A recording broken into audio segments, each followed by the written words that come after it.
Hey guys, and welcome to our ECW review. I have talked Liam into this because I'm a big ECW fan and I think it's a really good weekly TV show. Well, it was a really good weekly TV show, especially with how different it goes within a short period of time. So I dragged Liam to the network. I got him to load up the night Douglas throws the title down, and we're going to review every episode week by week. Or at least I will, because I'm sure Liam will tap out at some point because it can be a hard watch watching the highlights all over again, week upon week upon week. But was this your first ECW show? No, this was my first Eastern Championship Wrestling show. There we go. As people will remember, that this Eastern Championship Wrestling and Extreme Championship Wrestling is the same company, but it's almost like saying Canada and the United States is the same country. Yes. Yes, and we will get into that at the end of this podcast because that does tie into what happened on the show. Absolutely. Right. So, our first moment of this show, we see Oink the Clown versus 911. What did you think? Now, is this the same Doink the Clown that's under the mask in WWF?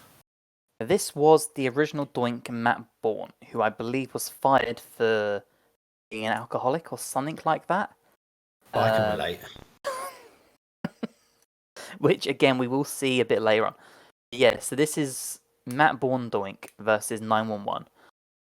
There's not really much to talk about here. It's just 911 gets a lot of cheers.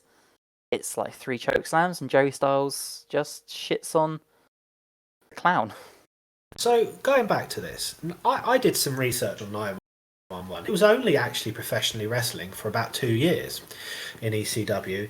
He didn't really last that long, and there's not much information about him, to be honest. He's a bit of a flash in the pan, as they say in England, with wrestling. Old Alfred Polling.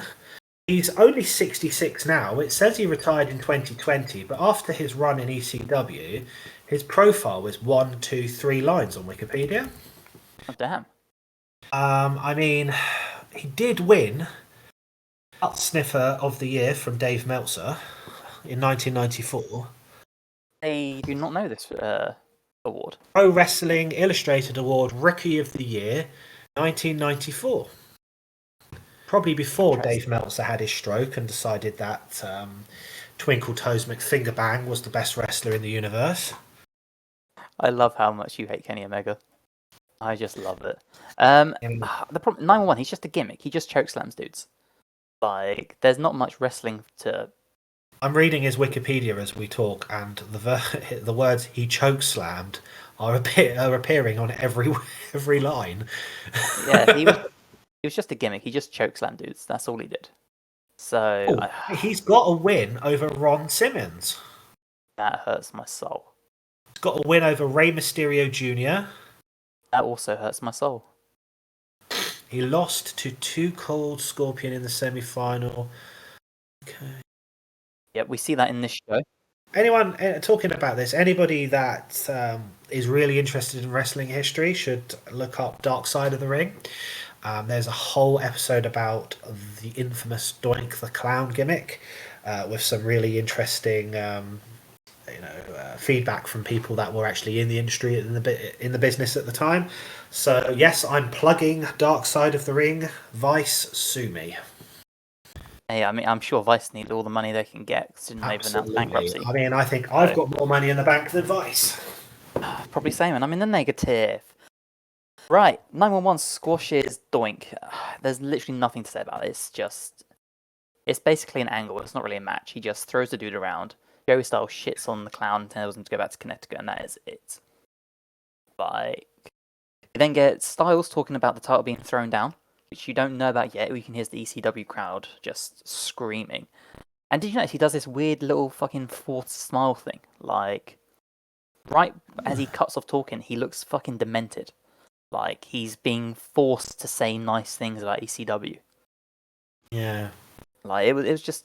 Right, we then get the Dreamer and Sandman hype video, which is basically just the woman hitting everyone with canes, the singing ball canes. Dreamer kissing her twice, and then gets his head fucking caved in by Sandman. Is it me, or does Sandman look the same in 1994 than he did in 2004? Yeah. Yeah, it's He a looks the same scary. now. I'm looking at a picture of him now, and he don't look any different. He's obviously slightly aged, but he's still got the same bloody kendo stick in his hand and the same can of beer. I think the only thing he added was the barbed wire tattoo down his arm. It's Pamela Anderson. Can you believe that Sandman once main evented a WWE pay-per-view? So did Sabu, an actual WWE pay-per-view. Come on, I think Sabu can be rated as a higher quality wrestler than Sandman. Sabu's one of my all-time favorites. I think he's Sandman's amazing. a gimmick, basically. Yeah. He's a gimmick. Multiple-time world champion though in Eastern Championship Wrestling, even before it became ECW. Yes, but you know, that's almost as bad as saying, "Oh, do you know what? I can't think of anything that bad at the moment." Well, we then get another. ECW, yay! Yay! Well, we then get another promo. You get like a proper bloodthirsty woman talking about how she wants Sandman to bloody Tommy Dreamer, beat him to a pulp, and then Sandman comes out with the most hardcore thing I've ever heard. I'm gonna light your butt up like a Christmas tree. Who's writing this shit? Like, I thought the promo was great. Like, women's talking about how she wants Dreamer to be begging for mercy, and then Sandman says the word "but." Yay! It just fucking killed it for me. It was awful. Is Stone Cold's character slightly based on the Sandman? Possibly, because Stone Cold was in ECW for A week. a cup of coffee, as he would say. He did the Hogan mock, and I think he mocked Ted Turner as well at one point. Stone Cold with his blonde hair. Yep, because you also had Pillman come in at the same time when he fucking talked Eric Bischoff into allowing him to be released under good faith. Oh yeah! Now you should do an entire episode on that because he really cleverly did Eric Bischoff in, and Eric has said on his own podcast how intelligent that was. We'll do a Pillman podcast because I'm a big Brian Pillman fan. I think he was amazing. I think Pillman would have thrived in today's wrestling. Oh, easily. Pillman would have thrived back then in the late 90s if he hadn't just mangled his foot up.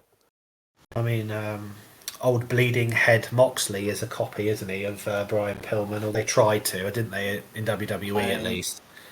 Don't get me started on Moxley. You know how I feel about Jon Moxley. Yeah, I do. You like Jon Moxley as much as you like your ex-girlfriend. There we go.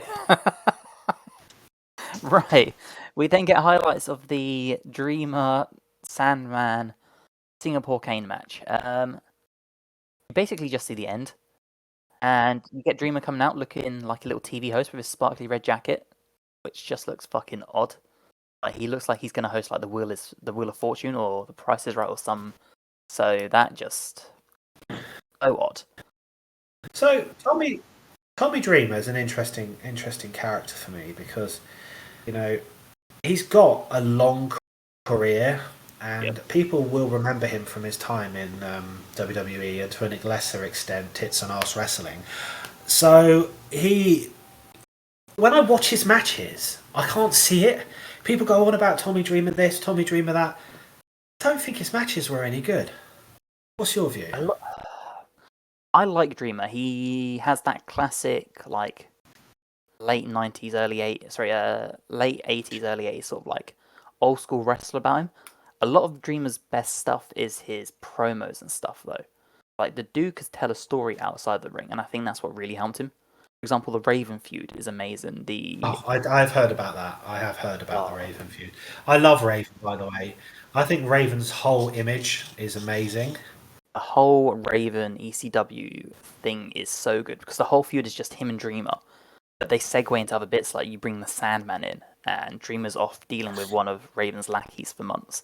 And the story's so good. Like we're gonna have a lot of fun covering that. Yeah, no, I do understand where you're coming from with Dreamer, but I like Dreamer. It's just a lot of his best stuff is stuff outside of the ring. To be fair, I am probably biased because most of what I've seen from Dreamer is his TNA stuff. Yeah. And the less we talk about ECW TNA, the better. Yeah, we're gonna gloss over that. How did you feel about the caning? This was the original caning. It's showing signs of things to come. Because obviously they replicated this recently. I say recently, 2 years ago with MJF and Cody? Like, Yeah, this is no, I know. the very, very original caning. Do you think it made Dreamer look good? Like, because you've got women just demeaning him, telling him that she'll get it to stop if he just kisses her feet and bows down.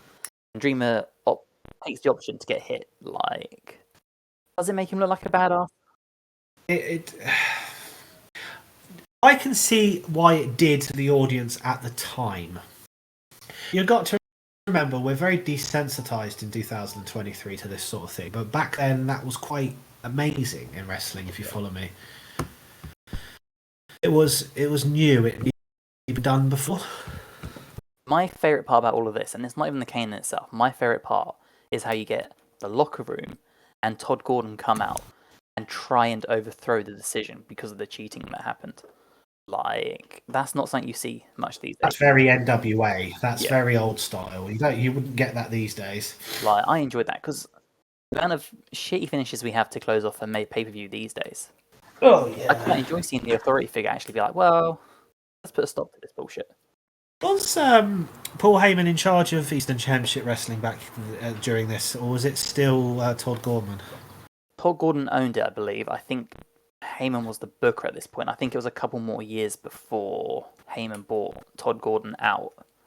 I'm looking at it now. With, I'm looking at it Rice now. Krispies and a bar of Galaxy. No, Eastern Championship Wrestling turned to Extreme Championship Wrestling after the main event of the pay-per-view, and Todd Gorman was bought out by Heyman in '94. Also, this is when Heyman bought him out. Interesting. Because I know they announced at the end of the show that they closed down Eastern Championship Wrestling to open Extreme Championship Wrestling. I thought Heyman didn't buy it for a couple more years, but there you go. Yeah, no, he did. Absolutely. I'm looking at this here now. The next pay-per-view they did, Singapore cane matches, being blinded by cigarettes in the eye. So it was a very, very, very fast change. Yeah. Maybe I will do this with you every week, because I do like the late 90s ECW when Taz turns into his gimmick is amazing. Yeah. I won't lie to the audience. I did watch this episode and I had to wake myself up 3 times.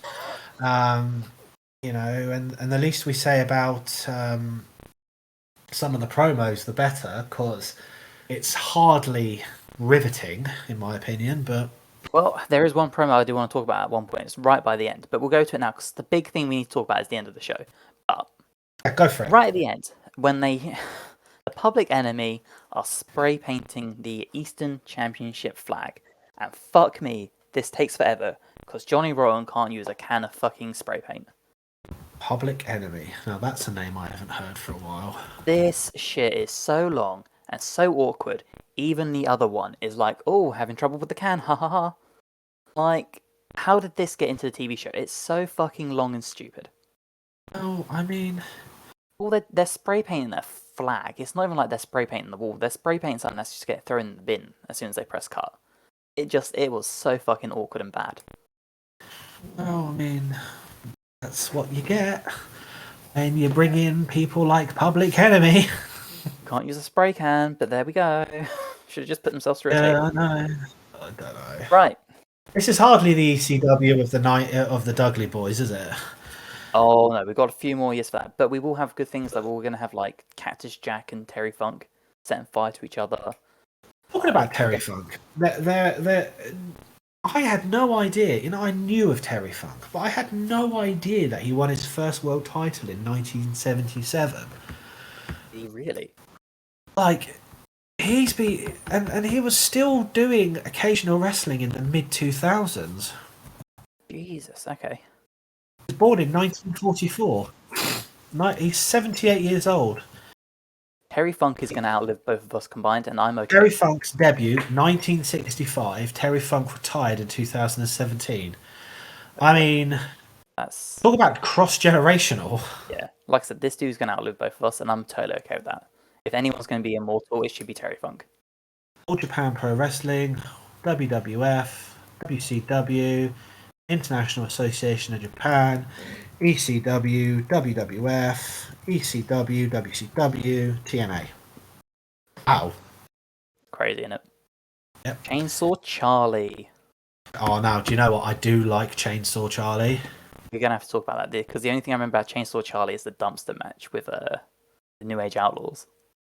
I don't know. I just, you know, I just liked the gimmick. You know, I just thought it was reasonable at the time. You know, I was not really a huge ECW fan back then. You know, my parents didn't really, you know, let me watch ECW. No, I think Chainsaw Charlie's a great gimmick, but it's Terry Funk. Yeah. But it's the same as like Mick Foley, though, isn't it? Everyone goes on about Cactus Jack, but it's just Mick Foley. Yeah, yeah. You No, I can agree with that. Well, the main event of this show is the NWA Title Tournament. So we see people like Benoit, or He Who Shall Not Be Named. We see Shane Douglas. We see Dean Malenko, 911 again. We see Dean Malenko, boring. you see the Matt Bourne team up with Shane Douglas to get 911 disqualified, and that leads us to Shane Douglas versus Too Cold Scorpio. First things first, what did you think of the match? I thought the match. See, this whole thing about the creation of Extreme Championship Wrestling, this whole event, you know, it's hyped to hell, but the actual match is dog crap. It was boring as shit. It was a mat wrestling. It's like one of those things where, oh my god, he threw the title on the floor, you know? I thought he threw the title on the floor, stomped on it, and he didn't do anything like that. He just chucked it on the floor. Yeah, very tamely. Like, it's built up now. Other wrestlers talk about it in this generation. Like, it's on a level where, say, Medusa threw the Women's Championship in the bin in WCW. It's not. No, Medusa putting the women's title in the bin is way more disrespectful than this. Like, Yeah. I know there's a lot of debate about, oh, did ECW do it behind the NWA's back? He threw the title down a little too gingerly for it to be. Although it did kill, in my opinion, it did kill the NWA as a legitimate organisation. Oh yeah, I think this was the final nail in the coffin. Well, I wouldn't say the final nail. I would say the lid was loose, but it was on. Interesting, okay. I mean, we could talk about modern day NWA, but you know, no one watches it, so. Well, I would say the final nail in traditional NWA was when TNA split from them, because TNA, you know, whatever you say about TNA, it was a bigger audience than ECW. No, I totally agree. It's just the mindset of what did they do in the 10 years between this and TNA? Because TNA was.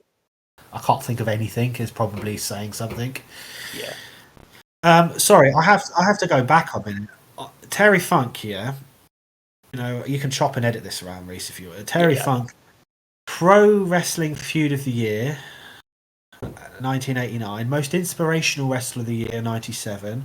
Stanley Western Award, 2021. Wrestler of the Year, 1976. Ranked number 9 in the greatest tag teams ever with Dory Funk Jr. Not Dory Funk. And if you go over to Wrestler Observer, which is slightly more reasonable in my opinion, Best Brawler 89, Best Heel 89, all 89, Best on Interviews 89, he had a good year. Hardest Worker 89. His feud with Ric Flair was voted the best feud in the year. I say, wasn't 89 when you had Rick and Sting teaming up against Muta and Funk, that sort of era? That was it, yeah. I'm looking at it now, yeah. Thunderdome? Thunder something? The Mad Max thing? Welcome to the Thunder. Yes, the Thunderdome, yeah. Yeah. Oh, no! No. Oh, God, I'm shitting on... Oh, whoops. I'm shitting on the wrong organisation. PWI is not owned by Dave Crapping Meltzer. That's the Wrestler That's the Observer. Observer. Yeah. Oh, damn. Isn't PWI... PWI is the ones the wrestlers care more about. PWI is the... Oh, who owns 500. PWI? Yes, PWI is the 500 one. It's Stanley Western. Yeah, Kappa Publishing. It's been going since the mid-70s. You know, I don't think I've seen an issue of it in forever. It's gone online. Hang on a minute. Talking about this, PWI did not recognise the ECW World Championship, but granted the championship and the promotion world title status in 1999. Wow. So, there was a whole thing over TNA over this as well. PWI, a lot of fans in America, the internet community, don't recognise the World Championship unless PWI recognise it, and they never recognised TNA as being a legitimate World Championship. Interesting. The more you know, I guess. Oh, they are now, actually looking at it, now they are recognising it in 2023, but they didn't back when it was TNA, if you follow me. Right, okay. Anyway, we're digressing from the event, I apologise. I mean, it got kind of tie in because, as we're saying, the match is boring as shit. It's just rest hold, like a lot of sort of mat wrestling. Like it's good mat wrestling, but it's not what I would consider ECW-esque. You get a bit of a brawl into the crowd. Yeah. Come back in the ring. Scorpio misses a moonsault. Shane Douglas hits a belly to belly, and that is it. That's the entire match. He doesn't even throw the proper NWA World Championship on the floor, like the proper belt. It's the ECW Championship belt. If he'd have thrown the World Heavyweight Championship belt, the one that has Canada, Australia, Mexico, Japan on it, the Jerry Briscoe, Terry Funk, Harley Race, Bubba, Rhodes, Rich, Flair, Von Erich belt on the floor, then I could have understand what it would have done, because even to today's wrestlers, the old NWA Championship belt has massive meaning. It's the one they used in TNA, ironically, until TNA lost it. But yeah, I don't know. Yeah, I was disappointed, Rhys. I watched it and I was disappointed because I thought it was going to be this huge event where he Paul Heyman. If you follow me, Paul Heyman, the AWA, but he doesn't. He's just like this piece of shit, throws it on the floor and walks off. Yep, and that's why I wanted to get you to watch it, because there's such a misconception about how spectacular it is. And it's an important moment in history, don't get me wrong, but it's the birth of extreme, but it's not very extreme. Exactly. And then the crowd are ravenous. Like, Scorpio tries to take over from Shane Douglas talking. You can't hear a word he's saying. Absolutely fucking nothing. But overall, it's a good wrestling show. But it's not up there, the pinnacle that everyone claims it is. No, definitely not. And you know what, Rhys? I will stick with you with the ECW things, and I will watch them because I know ECW starts turning into this amazing wrestling show. In round about 96, I believe I was told. Another friend of mine who's big into wrestling told me that ECW as ECW starts in 96. Yeah, 95 is a good year. There's a lot of good stuff there. But you've got to remember, it's very much this wrestling in 1994-95 was at its lowest, I think, up until the Authority in WWE. It was. I mean, at this point, you've still got Hogan in WCW/WWE. This is before the NWA started, isn't it? This is before the NWO. This is before. Is this before Brett became big in 94-ish? Wasn't it 94? He's obviously been around, but Brett wasn't 92, 93. This was around the time you had Taker versus Fake Taker and stuff. I think. God. Taker versus that big bloke with the hairy chest. Oh, what's the name? That huge guy where they put a suit on him and he didn't need to. Giant Gonzalez. When you look at so when you look at the state of wrestling in North America at this time, it probably to the fans of the generation is a huge deal. Well, to put it into perspective, over in WCW, the current feud you had Pretty Wonderful versus the Nasty Boys. This is just from Clash of Champions. Have to be honest, Nasty Boys, they were all right. Yeah, you've got Steve Austin versus Ricky Steamboat. This isn't heavyweight championship. This isn't the Steve Austin we all know and love though, because his gimmick changed massively. Yeah. Who did you say he was wrestling? Ricky Steamboat. Oh, Steamboat, controversial figure. You had Dusty and Dustin Rhodes versus Terry Funk and Bunkhouse Buck. Who? Bunkhouse Buck? Exactly. I have to look him. Bunkhouse Buck. I mean, we obviously know the road. Is this the guy that will later become Goldust and his father? Yes. God, he's been around. And you had Still Hogan going now, and isn't he? Flair. Yep. Hogan and Flair. Hogan and Look. Flair. That was over in WCW. WWE Yep. had Taker versus Fake Taker. Brett versus Owen with the amazing steel cage match. Brett versus Owen, that's good, yeah. You had Jarrett versus Mabel, Luger versus Tatanka, Ramon versus Diesel. Mm-hmm. So, yeah, it's all still colourful bullshit. Like, none of this more realistic stuff that ECW are trying to dip into. So, OMG, Diesel thought he was dead. LOL. Sorry, that's a callback. You can see that wrestling wasn't at its greatest, but it's a weird time though because those names, some of them are classed great all-time greats now. yeah, Ramon, Diesel, Michaels, but you can see why this stands out. Yeah, I think Jeff Jarrett's contribution to wrestling is up there with anyone's because if it wasn't for Jeff and his dad, there'd have been no TNA. Without TNA, you wouldn't have had Samoa Joe, AJ Styles. They wouldn't have been given the chance that they have now. no, because as much as ROH was a big hit at the time, I don't think many people would have taken a gamble on them. Impact had these established stars. Well, you've got to remember that Impact at one point was the world's second largest wrestling organisation, pulling in numbers of 900,000, 800,000 a week, which AEW does now, and AEW is worth 9 billion quid. And rightfully so. You know what we should do? We should review the Asylum era TNA stuff. Oh, God, that's what I'd rather do, if I'm honest with you, Sir Rhys.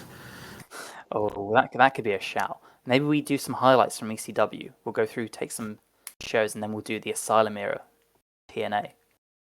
I would like to carry on with the ECW stuff, but I would like to skip a little bit and go to when they are filling the arena full of chairs and barbed wire bats.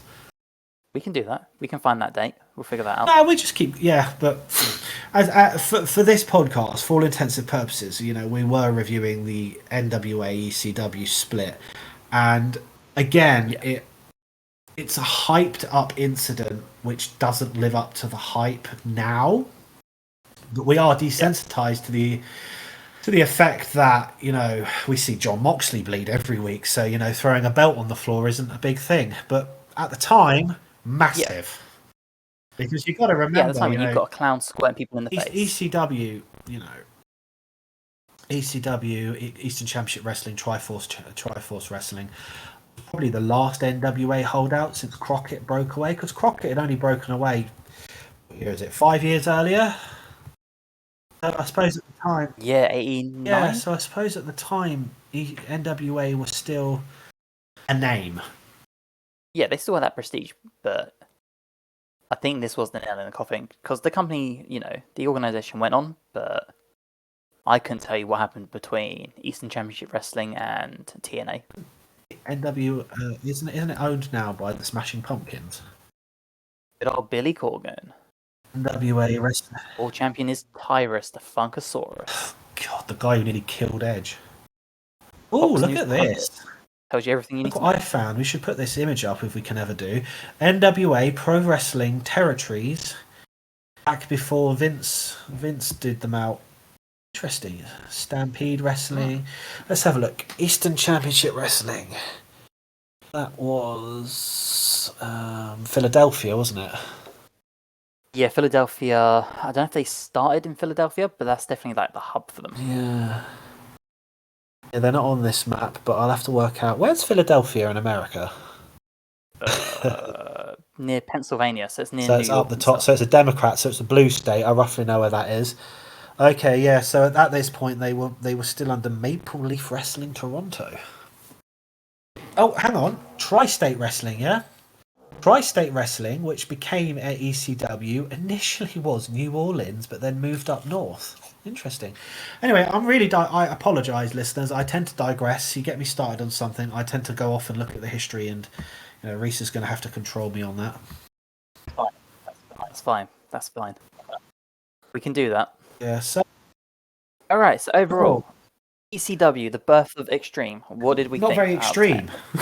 Do you know what? I can see. I like Mick Foley back when he looked like you. just you've got the names. You've got the names, and do you know what? I'm actually not too against the way they filmed it with that one camera. You know, the crowd is as hot as shit. You know, the crowd love it. You know, I can see passionate fans there. Paul Heyman, before he became Paul the Whale Heyman, you know, you can see the passion in there. But I'd give it a 3 out of 10. Yeah, I mean, at the time, very, very revolutionary. Huge moment in wrestling. Kind of just bland now. But again, as I keep saying, you know, we're so used to the way it is now. I suppose, you know. No, I agree. And like, if someone was to say to me, "Should you watch this?" You should. You need to watch it. History. Yeah. And if you're a wrestling you need to fan, watch it if you want it. to know about wrestling history. My background in wrestling history is I know a lot more about Crockett and WCW because ECW was always on the fringes. You know, I've got a very Jerry the King Lawler opinion on ECW to an extent. Later on, we will get into that because obviously WWF at the time. Are we allowed to call it that, or do we have to go WW Bleep? I don't think the pandas are going to come after us. I think we're okay. And their quarter-inch penises. WWF and ECW had a working relationship at one point. You know, that will come along later, and you know. ECW gave us Taz, and ECW gave us people like Sabu, people like RVD, the Dudleys, you know, so they are very important in wrestling history. But look what happened to Shane Douglas after this night. I mean, he had one. I know you shouldn't really use WWF as the be-all and end-all, but they are, really, if you think about it in wrestling history since the mid-90s to early 2000s, and Shane Douglas didn't do anything in WWF, did he? He didn't do anything in CW. Hey, he was a school teacher. And? He was a school teacher, the good old Dean Douglas. And then his WCW, hang on a minute, Shane Douglas was an Intercontinental Championship. He held it for one day. Yeah. He held it for one day. He's 58. Yeah, he's still quite young. Looking at him, Shane Douglas has got his own podcast. He's got a podcast here. And you just Google him, and the thing that pops up: Shane Douglas. What? Here's why Vince McMahon is an arsehole. That's nice, isn't it? Oh, should we listen to his podcast and review it at some point? Absolutely. Hang on a minute. Is one of his kids wrestling? What a show that would be. I didn't even know he had kids. One of his kids is a football player in England. Plays for Leeds United under 18s. That's interesting. Oh, damn. Well, there you go. Any British fans, go search up Shane Douglas's son. Right, so yeah, I mean this podcast was probably a little bit different to our last one because it's a little harder to go back to 1994 and to look at everything. But yep, or if you're not watching them in order, this is going to be very different to the one you're about to hopefully watch, where we give our predictions for Money in the Bank. Or Becky in the Bank, as I like to call it. Yep, the Roman show. Well, thanks for watching or listening, guys. Please stay with us. This is a work in progress and we will get better. It is a work in progress. We might get worse when I start drinking again. We can't finish it. Exactly. When we get those late night watch-alongs, because to sit through 3 hours of Raw every night, we're going to need a bunch of spirits. But don't forget to subscribe to the channel. This is the Wrestling Hideout, so we are hopefully going to be the hub for all things wrestling, for reviews, predictions, bullshit, fantasy book. We're not sponsored by BlueTube. Not yet. Lord help us, we need Bye. it. Bye, guys.